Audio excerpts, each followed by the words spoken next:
En esta presentación vamos a tratar el tema de la medicalización, que es un tema muy central de la sociología, especialmente de la sociología de la salud y la sociología de las profesiones, porque tiene muchas implicancias con el tema del poder.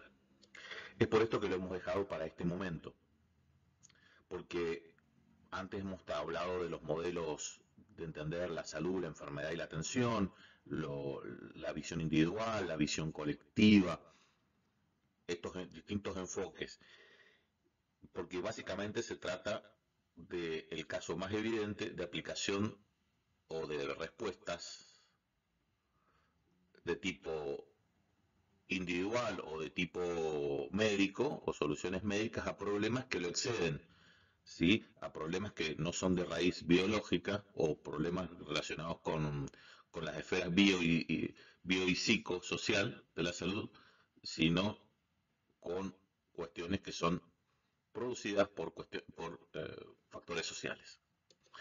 Pero bueno, el detalle lo vamos a ver. Ante esta situación uno puede pensar que se trata de cuestiones obvias, porque esta situación está es omnipresente, pero no era tan obvia hasta que estalló la pandemia del COVID. Siempre estuvo presente, pero se ha hecho más evidente.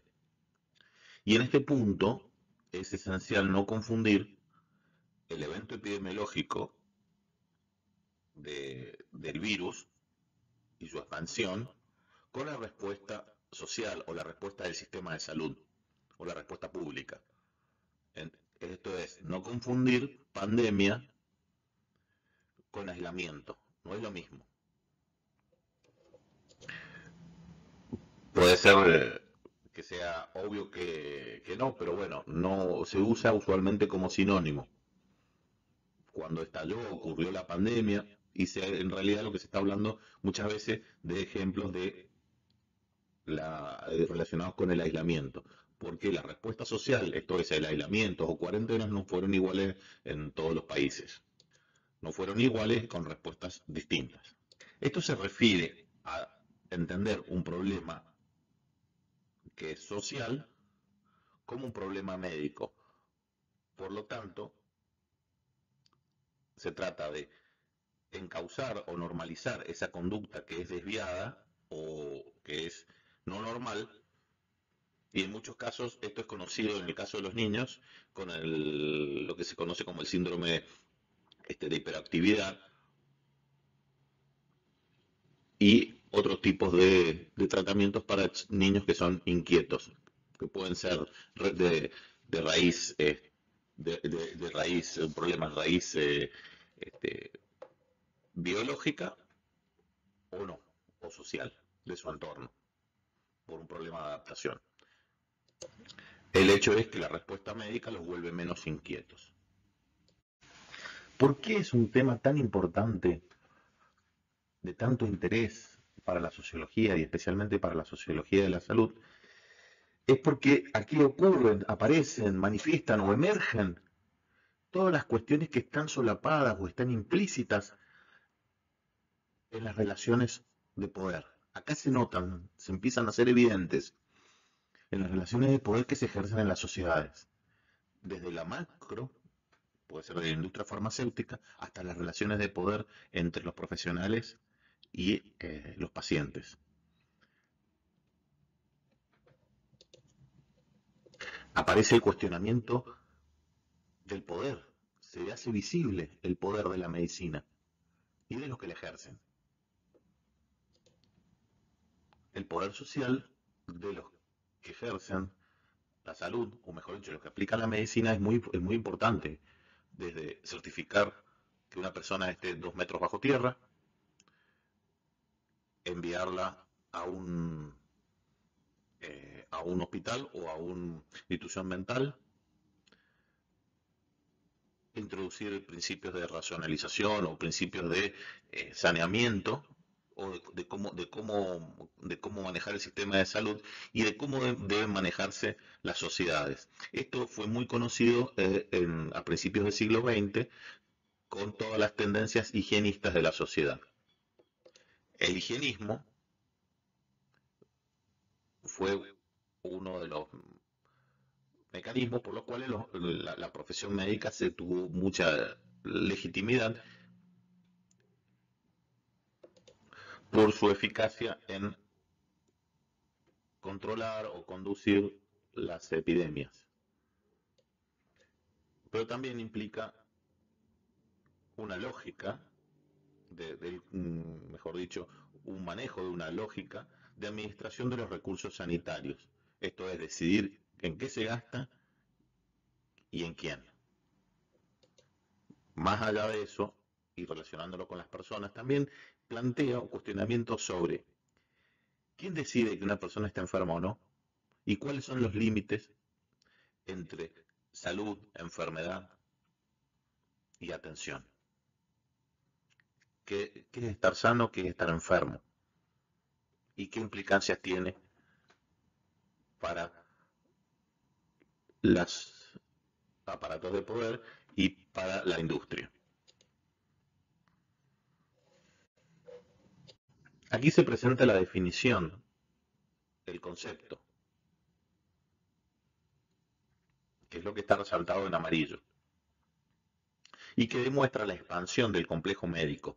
La medicina moderna se ha expandido, porque ya es más que la curación de la enfermedad o del cuerpo, para abarcar temas que no eran antes médicos. Por ejemplo,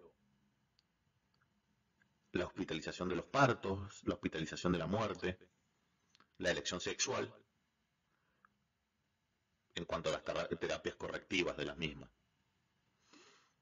En definitiva, se trata de entender que los problemas de origen social tienen una respuesta o una solución médica, una terapéutica médica, a través de soluciones que tienen que hacer los individuos sobre sus organismos, sobre su cuerpo. Esto es, la terapéutica médica, un medicamento o acciones sobre su cuerpo, es decir, conductas individuales. Y se trata de un tema muy amplio que excede a las formas de tratar, catalogar o actuar sobre las conductas sociales, sino que más bien representa el marco que tenemos nosotros para entender estas conductas sociales. Es decir, estamos dentro de un paradigma donde se crea y se recrean y se reproducen esas conductas sociales entendidas dentro de ese paradigma de entender que muchas de las cuestiones que entendemos que son problemas de salud o problemas originados por cuestiones de enfermedad o biológica, en realidad son las manifestaciones, son los síntomas de algo más grande, de otra causa. Tal es el caso del estrés laboral y de algunas otras situaciones similares. Si hablamos de la medicalización de lo que entendemos por salud y la preservación de la salud, ahí podemos relacionar con los tratamientos de belleza, todas las terapias contra el envejecimiento. Es más, se encuentra mucha aceptación o bibliografía o existe la idea de que el mismo proceso de envejecer es una enfermedad. Por lo tanto, puede ser curado. También lo light, todas los alimentos de bajas calorías, como estilo de vida y estilo de consumo, tienen que ver con todo esto. Una reproducción donde también se genera dinero. Entonces, para entender este concepto que un concepto tan vago en el sentido de un pulpo, por decir, tiene muchas aristas, muchos tentáculos. Por un lado, como decía hace unas palabras, la medicalización de la salud. Entender el envejecimiento como una enfermedad, lo light, todo ese, todo ese proceso de conductas y de consumos que tienen que ver con la reproducción de un estilo de vida que se entiende como saludable, que se entiende, ¿sí? El otro punto es la hipermedicalización de la enfermedad. ¿Y qué significa la hipermedicalización? Y esto tiene que ver con la aplicación de baterías de test de diagnósticos, eh, de muchos de test de diagnósticos o de análisis, pruebas, que no solamente pueden ser nocivos, pueden no ser no necesarios todos, pero también generan un impacto sobre el costo del sistema de atención de la salud. El otro punto es el encarnizamiento terapéutico, que eso eh, que eso se ve en el caso de las distintas formas de extender la vida. Y justamente el derecho a la eutanasia ha salido como una especie de a la propia, digamos, a la propia terminación de la vida. Esa capacidad de decisión de la persona es la respuesta a esta hipermedicalización. Y el otro punto es la medicalización de la muerte. En épocas anteriores, tanto la vida, el nacimiento como la muerte era un evento social, en el sentido de que se nacía y se moría en las casas, en las viviendas propias. No se nacía en los partos, no eran en los hospitales. También la tecnología era distinta, los resultados eran distintos, digamos, la sobrevivencia era distinta. Pero en un evento que se producía en las casas, en el entorno familiar. Ya, ya no es un evento social, ya se oculta. En el caso de la muerte se oculta. Y las personas, ¿dónde mueren? En los hospitales, en su mayoría, mueren en el hospital y mueren solas, y antes no. Antes morían acompañados por sus familiares. Y esto es, con el COVID-19 se hizo muy manifiesto. Los que murieron por COVID no pudieron despedirse ni siquiera de sus familiares, o sus familiares ni siquiera los pudieron ver. Digamos, es la manifestación más clara de esto. Cuando no, después, un año o posteriormente se cambió digamos, esa legislación o esa indicación, y así se podía. Pero quiere decir que las personas que murieron solas, tuvieron sus últimos minutos de vida sin acompañamiento, y no se pudieron despedir.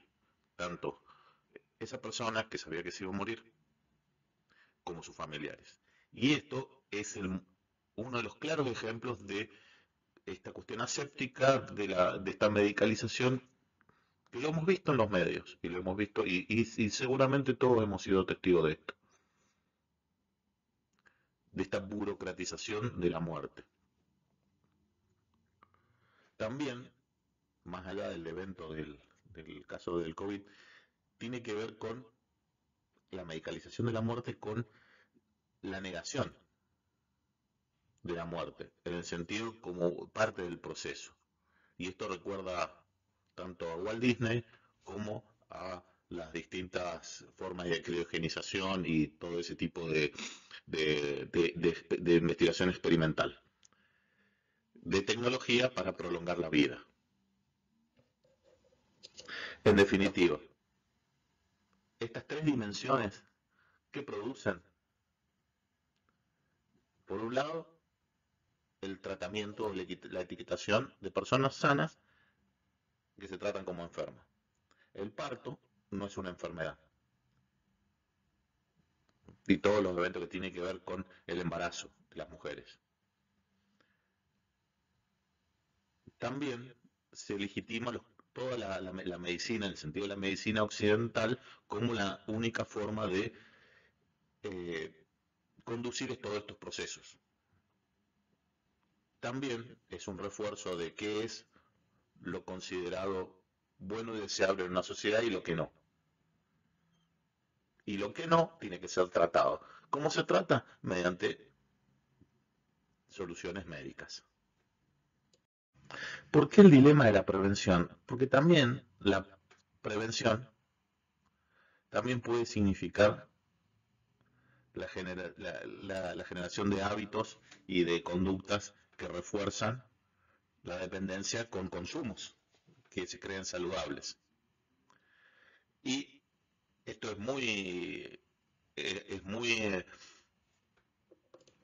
fomentado por la industria alimenticia, la industria farmacéutica y distintas industrias a través de los medios de comunicación que nos plantean medicamentos, el consumo de medicamentos y la compra de medicamentos, de venta libre de medicamentos o bebidas o alimentos como medicamentos vendidos como si fuera cualquier tipo de producto para consumo. Esto también tiene como consecuencia los problemas de la automedicación. No solamente los problemas a nivel individual, sino a nivel colectivo, con el hecho de que, por ejemplo, la automedicación, en el caso de los antibióticos, hace que cada vez los antibióticos tengan que ser más poderosos, más fuertes, para poder combatir a los a los distintos organismos, microorganismos, porque el uso extensivo hace que cada vez estén a más estos microorganismos tengan mayores defensas. Entonces cada vez más los medicamentos tienen que ser más fuertes. Y eso también produce efectos secundarios negativos sobre el organismo de las personas. Pero también resulta vital, muy importante, entender desde dónde se genera y se recrea todo esto de forma de entender la realidad. ¿Qué es el lenguaje? Una cosa a tener en claro es que el lenguaje no crea realidades, sino que más bien las organiza y comunica la experiencia.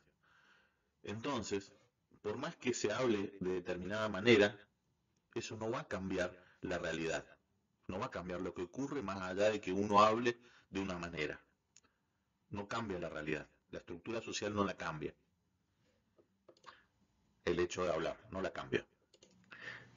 Pero el lenguaje usa metáforas, sobre todo metáforas visuales, para dar sentido y poder ordenar, clasificar las experiencias y poder comunicarlas. Durante distintas épocas hubieron enfermedades paradigmáticas. La tuberculosis en el siglo XVIII, siglo XIX, era conocida como la enfermedad romántica. Luego la sífilis, también ese tipo de enfermedades infectocontagiosas de, de esa época de transición epidemiológica. Y posteriormente las de otra transición como son las del cáncer y el SIDA, el VIH u otro tipo de similares que tienen que ver con lo autoinmune y con las capacidades. Una metáfora que se nos hizo conocer hace un par de años es la de aplanar la curva. No solamente como metáfora, sino como propósito u objetivo detrás del planteo del aislamiento social. Esto es una metáfora para justificar la imposición de la cuarentena. En sí significaba bajar la cantidad de casos de COVID a través de que se hiciera más esporádico con los contactos entre las personas. Y recordemos que antes del 2020 era una frase que muy pocos la conocían. Y ahora es conocida por todos. Siguiendo con la función de las metáforas en el lenguaje medicalizado, tenemos la relación entre sociedad y organismo vivo. Se nos transmite, se nos hace obvio que la sociedad sería como un organismo vivo. Cotidianamente esta metáfora organicista está por todos lados, la escuchamos en todos lados, desde la idea o de la frase el cuerpo social, la enfermedad social, hay que generar anticuerpos. La semejanza de lo social con un organismo vivo, como metáfora, está por todos lados, en el discurso público. La utilidad que tiene es de generar analogías, de facilitar la forma de pensar, es decir, generar un transporte de una idea a la otra y que las dos son las mismas. Hacer que la experiencia sea más sencilla de comprender. Ver la sociedad o ver los fenómenos sociales como algo relacionado con lo vivo, con un organismo vivo, es una visión simplista de la época del organicismo social, esto es de fines del siglo XIX. El organicismo social, tanto digamos, en la sociología como en la antropología, fue muy dañino. Entender que las sociedades son organismos vivos, donde hay organismos que las quieren cambiar y enfermar, fue muy dañina. Es el origen, la antropología es el origen de las teorías raciales, de las teorías las teorías nazis, las teorías del antisemitismo racial y otras, de la superioridad racial. La superioridad racial en el sentido científico, mejor dicho, pseudocientífico. Entenderlo de esa manera, donde, por un lado, las personas que vienen a un país, o que los inmigrantes que inmigran a un país son elementos que la quieren cambiar, subvertir, enfermar, transformar. Y por eso, bueno, y esta es la base de la fundamentación de la ley de residencia de principios del siglo XX en la Argentina, por la cual se deportaban a los anarquistas que generaban disturbios. Entonces, dentro de una visión médica de elementos que alteraban el cuerpo social. La otra es la otra forma de entenderla es la del nazismo, donde los judíos no es que sean otra raza, sino que alteran la raza. Las distintas razas, al no ser una raza, sino un pueblo que en su historia se ha mezclado con distintas razas, no son únicos, no tienen carácter, no son todos rubios, y no son todos vikingos, son distintos, negros, orientales, blancos. Eso representa la antirraza. La antirraza es un virus, es un organismo que viene a desestabilizar las razas, por lo cual la respuesta médica es la erradicación. Y esa fue la respuesta. Entonces, se ve como en el siglo XX, o en el siglo XIX y siglo XX, toda esta imbricación de este lenguaje medicalizado ha producido bastantes efectos sociales. Pero, ¿cómo surge esta idea de criticar o de darse cuenta de este paradigma o de esta situación?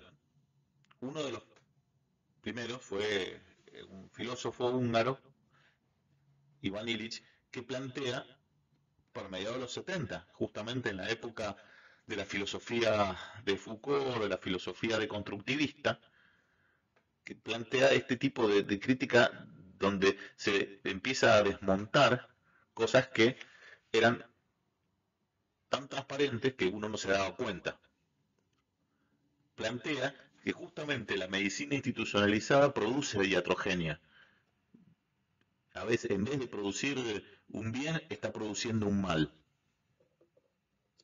Plantea que el complejo médico industrial está produciendo su propia justificación y su propia justificación de su perpetuación. Y está produciendo una medicalización, una medicalización de la vida, entendiéndolo como una dependencia absoluta de lo médico. Si una dolencia es una enfermedad, eso requiere tratamiento, y el tratamiento requiere una medicación. Entonces se expande la enfermedad y todos estamos enfermos o susceptibles de enfermar. Y la terapéutica occidental es la medicación. Y esto genera una dependencia en el sistema de atención, o mejor dicho, de las personas hacia el sistema de atención. Por un lado, expansión de las soluciones, de los medicamentos, las vacunas, o todo tipo de bien que evite enfermar, pero también se sobrecargan las guardias por afecciones que no son las más graves. las guardias o los distintos lugares del sistema de atención de la salud por patologías que no son graves o no deberían llegar, o que tal vez no deberían llegar a los hospitales, pero sí llegan y no van a los centros de atención primaria. Y todo esto se ha producido por el éxito que ha tenido la medicina moderna, el éxito en, en combatir, en curar la enfermedad, pero también produce paradojas. Mientras más gasta una sociedad, menos se considera que esté sana. Mientras más gasta, mientras más se gasta en salud, las personas no se ven como que estuvieran sanos por este ideal a alcanzar, que nunca se alcanza, y también hace que todos los procesos relacionados con la vida y la muerte sean intervenidos por el sistema de atención de la salud. El éxito de la medicina hace que se le pida a la misma medicina la prolongación de la vida a cualquier costo. ¿Sí? En este caso lo vemos en el caso de las personas que están en situación en coma o en ese tipo digamos, estado vegetativo. Las fases normales del ciclo reproductivo están todas intervenidas por el sistema de atención de la salud. La vejez, la leche materna, o mejor dicho, los distintos productos que la reemplazan, productos que no son en el sentido que no son naturales, ¿sí? Productos de la industria. Por otro lado, la infelicidad y el aislamiento por problemas sociales con, con, con resultados, o mejor dicho, con soluciones que son de tipo individual o médica. En definitiva, la medicina o todo lo que tiene que ver con la atención el cuidado de la salud nos es tan interesante desde la sociología porque están todos los procesos involucrados acá, todos los procesos, mejor dicho, sociales, relacionales de la vida de las personas. Están a nivel micro, uno los puede ver en nuestro, digamos, microscopio, en estos puntos. Desde la vida o la muerte de las personas está intervenido por la salud. En definitiva, se trata de una respuesta rápida, sencilla o no problemática para distintos problemas o distintas situaciones que sí son muy complejas, que exceden que esa solución las excede. Pero esa solución nos permite, digamos, mejor dicho, no esa solución, sino esa supuesta solución momentánea nos permite sobrellevarla. Distintas situaciones, como las relacionadas con el estrés, la reproducción existida o distintas situaciones a lo largo de la vida que tienen un origen que no es relacionado con problemas o afecciones en los aparatos psíquicos o aparatos biológicos de la persona, en esas dimensiones, sino con otras, procesos naturales, fenómenos sociales, etiquetados y tratados como si fueran de tipo médico. Quiere decir que se les asigna ese tipo de solución momentánea para, para que el síntoma desaparezca. Pero la situación subyacente sigue estando. Desaparece el síntoma, pero las causas siguen estando presentes. Entonces, cuando se hace foco en situaciones derivadas del estrés, es decir, en problemas físicos o psíquicos, o sea, con síntomas, por ejemplo, como los síntomas que son las enfermedades que provoca cuestiones como el desgaste laboral o mejor dicho, el estrés común, digamos, el estrés laboral, que tiene sus manifestaciones físicas y psíquicas muy claras y estudiadas, representan algo más que un evento médico, no se acaban en ellas, no se acaba en la hipertensión, sino que tienen una causalidad que no es orgánica, sino que es resultado de fenómenos sociales. No es un problema en el organismo, impacta en el organismo, pero es una problemática de la gestión de los recursos humanos en organizaciones que son cada vez más burocráticas. ¿Qué quiere decir esto?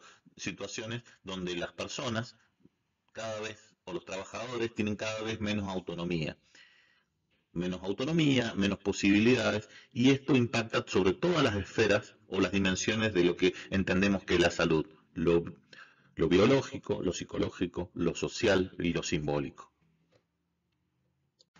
Por eso, cuando se habla de edificios enfermos, no es que los edificios estén enfermos, ¿no será que malas condiciones y medio ambiente de trabajo?